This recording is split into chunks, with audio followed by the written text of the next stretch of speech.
Ladies, gentlemen, and haradrim of all ages, yesterday we had the release of the mid-season patch for Diablo 4 Season 6, along with some other shorter-term additions to the game too, and also a brand new, pretty hilarious bug that somehow worked its way in as well with these changes. So let's talk about all of that, and then just the player reception to the patch as a whole. First things first, the big new bug here, Helltide is busted, but at least it is busted in a fun way. Specifically, the Blood Maiden event within Helltide is dropping hundreds of cinders as you clear out the enemies, and then the Blood Maiden herself at the end too, and this is literally raining these items down in a way that is just immediately visibly just wrong. It's incorrect how it's been for like the whole lifetime of the game, to the point that I've heard players with up to like 6,000 cinders in the first 15 minutes of a Helltide, which is ridiculous. That is so many infernal cinders that you could not spend them all within the timer of the Helltide if you tried really at that point, unless it's like the double Helltide where there's also zones in to haunt you. You could argue this was an unintentional gift for the holidays timed with the start of the holiday event for the players, but this pretty clearly, just by the way that it fills up the screen so quickly, is an unintended move right here. That is honestly being sort of well received, at least because it is actually sort of nice for the players, and in comparison we have the actual intentional changes and patches and things like that. With this patch then came the addition of the return of both the Mother's Blessing event for bonus experience and gold gain rates from killing monsters, the holiday event with the Red Cloaked Horror, which does give some free rewards in Kyovashad if you interact with them even a little bit, as well as the Spiritborn free trial for people who have not bought the expansion and get to experience this for the first time, and then also some free character boosts for all players as well. There have been various issues with this across the board. The first events there, the issue being nothing actually new is happening with these. We have the exact same holiday event as we had last year in this time period, but with less content for it, if anything, as there isn't even any new cosmetics, not even for Spiritborn, which is a fully new class that is added since the last time this event ran.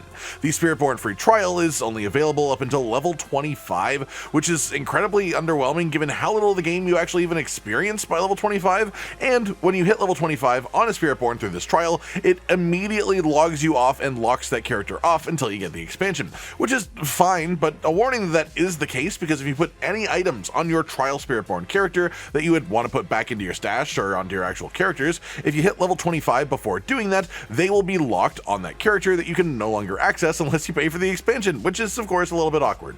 Then we have the character boosts. There are tons of people saying that they are using their character boost by accident because there aren't enough sort of confirmation prompts before doing it. Personally, I'm of the opinion that especially when there's a giant splash screen explaining these character boosts when you first log in after downloading the patch, that it should in theory be enough to warn players, but hey, people are having issues with it, so it's worth mentioning to be a bit more aware and careful with this concept. Then we have the patch itself, of course, and there are some good bits like enchanting now defaulting to no change, so you can properly spam it while you are looking for the right affix, or the various class balance changes that make new builds viable to use for the different classes, not even if quite meta. But for the most part, this mid-season patch is simply going to be remembered as lackluster. Not many big changes were made on the player-facing side, at least. No new actual content was added in. It's all just a bunch of fixes and some balancing attempts that aren't doing anywhere close to what was promised in the first place of making every class genuinely stronger. It just makes a few builds stronger in specific ways. And with no nerfs or changes happening outside of that, the balance for the rest of the season is looking pretty stale, honestly. The main disappointment that I've heard and seen is very simply that not enough is changing, and I agree with that. There was a time where a mid-season patch in Diablo 4 meant new activities were being added, or new uniques and legendaries that would shift up builds, and that's just not what it is right now. And so a lot of people are seemingly just sort of done with the season for this point. And to be completely clear, there's nothing wrong with being done with the season either. Diablo 4 as a live service game is a seasonal experience. There are expected player count dips in between these season releases and the new content injections. It feels to me at this point that less effort is being put into stop and slow that decline of players than it has been in previous seasons at the mid-season point.